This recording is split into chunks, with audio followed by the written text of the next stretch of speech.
Bonjour tout le monde, je m'appelle Francis Bouchard et j'ai plus de 15 ans d'expérience dans le milieu de la coiffure. Aujourd'hui, grâce à l'équipe de Power de Collectif, je vais vous aider à bien identifier le type de cheveux 2. Vous allez apprendre avec moi comment bien choisir le service d'éclaircissement et de coloration et de bien choisir l'angle de coupe pour amplifier ce beau type de cheveux.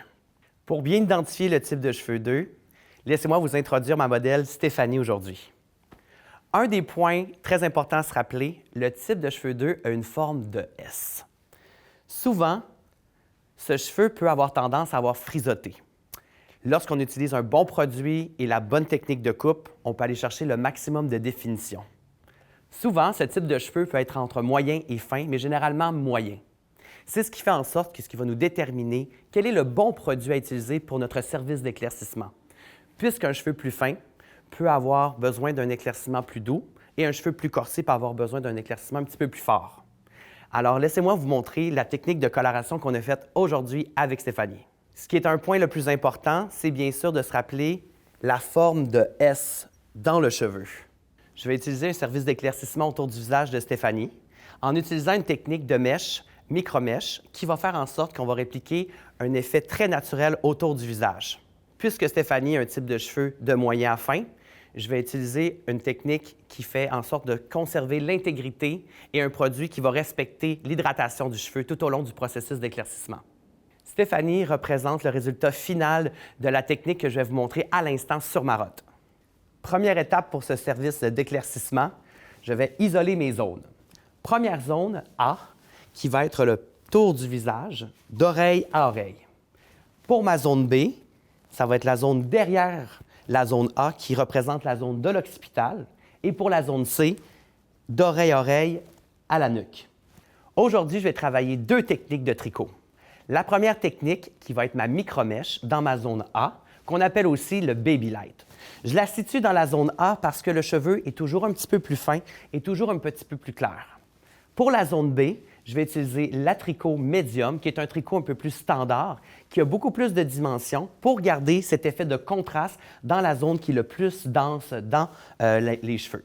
Toujours en gardant un angle qui suit la forme de la tête, je vais utiliser un angle en diagonale et je vais venir tricoter très proche du cuir chevelu pour me créer un voile très, très fin. Pour la zone A, c'est très important de se rappeler d'utiliser des diagonales pour justement suivre la forme de la tête.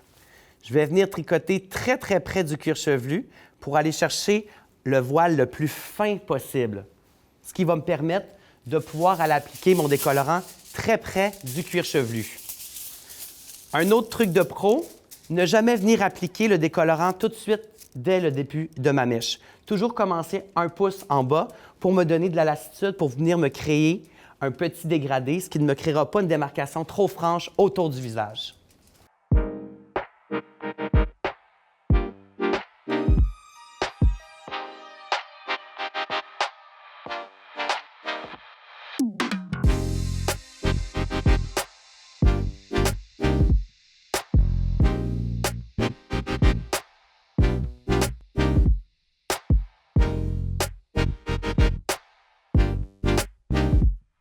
Aujourd'hui, je travaille avec une poudre éclaircissante 7 niveaux, 1 pour 2, au 10 volumes.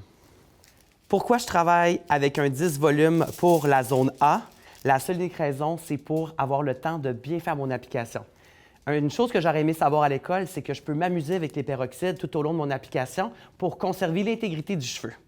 Le tour du visage est majoritairement fin, des fois déjà été exposé au soleil, donc on n'a pas besoin d'avoir un décolorant ou un oxydant qui est trop puissant. Donc, ça va me permettre de faire mon application en toute quiétude sans avoir à me soucier de dommager le cheveu.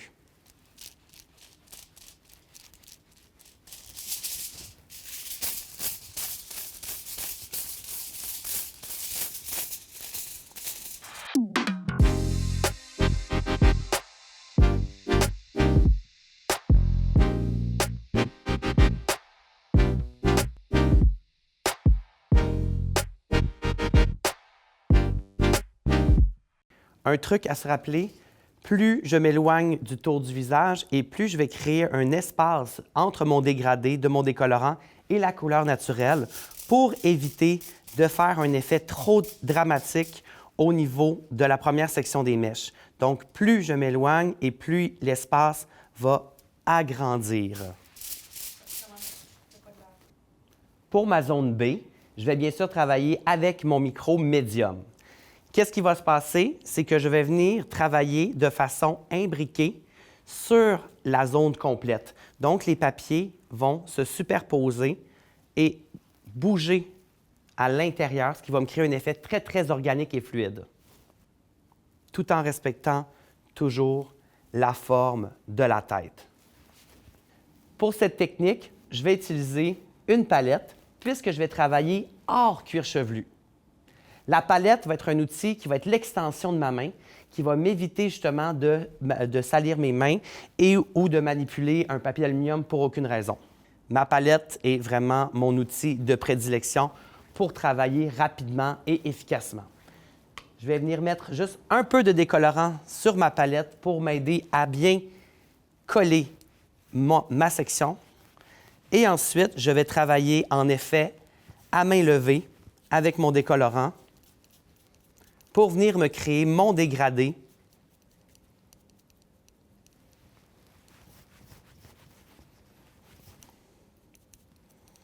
Pour un maximum d'éclaircissement, je vais prioriser de mettre dans un papier d'aluminium, mais si vous désirez simplement un reflet chaud, aller chercher un effet plus ton sur ton, vous pourriez faire à l'air libre.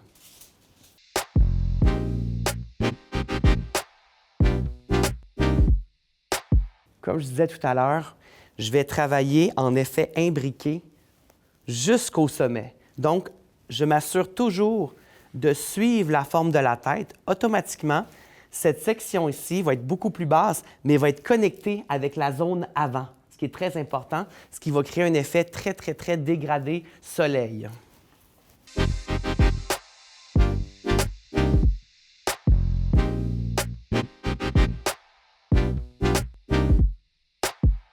Notez que si vous désirez simplement que 2 à 3 tons d'éclaircissement dans des teintes de chaud, vous n'êtes pas obligé d'utiliser un service d'éclaircissement comme un décolorant. Vous pourriez utiliser une coloration d'oxydation tout simplement au 20, au 30 volumes pour arriver à ce même résultat. Après avoir terminé mon montage, je vais laisser poser entre 30 et 45 minutes et pour la prochaine étape, nous allons faire le nuanceur, la partie la plus primordiale d'un service d'éclaircissement. Je vais travailler avec 2 nuances de 2 niveaux différents. Un niveau 7 doré au niveau de mon Shadow Roots et ensuite, je vais travailler avec un 10 doré au niveau des longueurs et pointes. Préalablement, avant de commencer mon service de nuanceur, je vais préparer le cheveu avec un égalisateur de porosité, ce qui va m'aider à venir nourrir le cheveu, à le protéger. C'est comme un pré-traitement avant notre coloration. Et moi, je l'appelle aussi mon eau bénite puisque je peux l'utiliser comme eau de coupe avant de démêler et avant de faire un nuanceur. Un point important à se rappeler, pour ma zone A, je vais simplement faire un effet de repousse, seulement maximum 1 pouce, puisque je veux garder l'effet de lumière autour du visage. Pour l'arrière, je vais utiliser ma nuance foncée jusqu'au départ de mon éclaircissement. Et ensuite, je vais travailler avec ma nuance la plus claire pour venir faire mon effet de lumière. Aujourd'hui, je vais travailler avec un produit alcalin. Pourquoi je travaillerai avec un produit alcalin versus acide? Je travaille sur une mèche qui est préalablement pré-éclaircie et qui est fraîche. Donc, j'ai besoin d'un produit avec un dépôt, avec un pigment un peu plus lourd. Si vous avez peur de soulever le fond de pigmentation de votre client ou de votre cliente, vous pouvez bien sûr faire la même technique avec un produit acide, puisque le produit acide, lui, ne touchera pas à la base naturelle de votre client.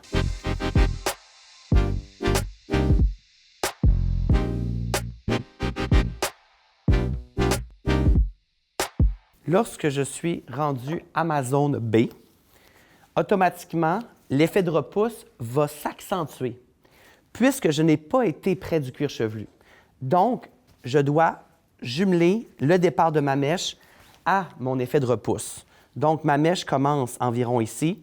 Donc, je vais descendre mon application d'environ 2 à 3 pouces, ce qui va me créer un effet de plus clair à plus foncé. ce qui va reproduire l'effet qu'on a fait sur Stéphanie aujourd'hui. Déjà, avec l'oxydation, on voit déjà que l'effet de repousse va devenir de plus en plus prononcé vers l'arrière. Un peu comme si le soleil avait naturellement éclairci le tour du visage. C'est ce qui va donner un look naturel avec une belle longévité et pas beaucoup d'entretien pour cette technique. Je suis rendu maintenant à ma nuance la plus claire. Je vais travailler un petit peu différemment que ma nuance la plus foncée, puisque pour ma profondeur, je vais travailler du haut vers le bas pour créer cet effet d'ombrage. Mais maintenant, pour créer l'effet de lumière, je vais partir de ma pointe vers le haut pour venir créer un fondu et mes deux couleurs vont se mélanger entre elles pour créer un effet de dégradé très naturel.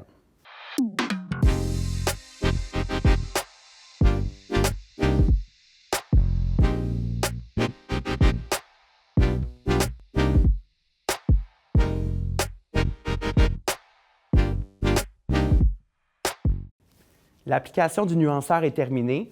Je vais laisser reposer pour au moins 20 minutes et ensuite, on va passer à la coupe de cheveux. On est maintenant rendu à la coupe. Ce que j'ai créé aujourd'hui sur Stéphanie, j'ai créé une surdirection avant avec un angle de 45 degrés pour venir créer un effet très allégé autour du visage. Notez que le type 2 a besoin d'un certain dégradé pour justement avoir du corps, pour pouvoir avoir cet effet d'ondulation. Puisque l'effet de S parfois peut s'assouplir, l'effet d'aller chercher des zones un petit peu plus courtes va nous donner justement cet effet de volume. Ce que j'ai créé aujourd'hui pour la coupe à Stéphanie, de façon aléatoire, j'ai utilisé des zones verticales en surdirection avant avec un angle de 45 degrés. J'ai un guide fixe en avant qui est ma frange et ensuite je vais ramener chaque section vers l'avant pour me créer un dégradé en douceur pour ne pas avoir d'effet de démarcation ou d'étage. Pour ce qui est de l'arrière, je vais travailler en effet pointe de tarte en suivant cette même direction avant, tout en surdirigeant, en gardant cet angle, ce qui va me garder l'effet de masse à l'arrière, tout en gardant un effet très allégé sans me créer de dégradé saccadé. Je vais maintenant vous montrer l'impact qu'un angle peut avoir sur le cheveu texturé. Je vais commencer par faire la surdirection, qui est une technique qui est plus simple à faire pour quelqu'un qui commence à travailler un cheveu texturé, qui pourrait avoir peur de créer un effet trop d'étage. Donc, on parle de surdirection. Donc, je vais accentuer l'angle que je vais faire, mes doigts à 45 degrés et je coupe droit pour créer un effet de dégradé doux, de court à long, sans toutefois enlever l'épaisseur intérieure. Prochaine technique, on va y aller plus à 90 degrés parallèle à la tête pour avoir un effet plus dramatique. Donc, j'étais en surdirection. Maintenant, je vais aller complètement parallèle à ma séparation et je vais venir couper très droit. Ce qui va me donner un effet encore plus prononcé. Parallèle à ma séparation. Et celle-ci, elle, va être très, très, très démarquée et très dramatique. Ce que j'aime de ces trois techniques-là, c'est que je peux les utiliser ensemble dans une même coupe pour venir me créer différents degrés, différents dégradés et donner un effet plus personnalisé à votre coupe. Maintenant, la coupe terminée, je vais passer à l'application des produits pour définir cette belle ondulation. Lorsqu'il est temps de choisir quel bon produit utiliser, il y a des questions à se poser. Est-ce que je veux donner du volume, contrôler le frisottis ou réduire un volume? Lorsque je veux amplifier le mouvement, je pourrais utiliser un gel. Lorsque je veux réduire le volume ou contrôler le frisottis, je pourrais utiliser un revitalisant sans rinçage ou une crème de boucle. Aujourd'hui, je vais utiliser une crème de boucle pour venir me chercher de la définition et me garder ce côté très naturel et aérien. Puisque j'ai un type de cheveux de moyen à fin, je vais prendre 2 sections pour bien préparer le produit et pour bien saturer chaque zone et que le produit soit bien réparti. Ce qui est important de se rappeler lorsqu'on applique un produit, c'est de jamais en mettre trop. Je préfère en mettre une petite quantité et d'en rajouter de plus en plus. Les gens vont souvent dire « Ah, j'ai pas aimé ton produit ». Souvent, c'est l'application qui est le plus important. Je vais utiliser mes mains à guise de peigne pour venir bien répartir le produit. Je vais m'assurer de faire un mouvement de va-et-vient de gauche à droite et de haut en bas pour bien saturer le cheveu uniformément. On a tendance à souvent venir cruncher ou froisser le cheveu comme ceci, mais non. Truc de pro, je vais utiliser une serviette en microfibre après avoir bien réhumidifié le cheveu après l'application de mon produit. Ça, c'est un truc que j'ai appris et qui fait toute la différence.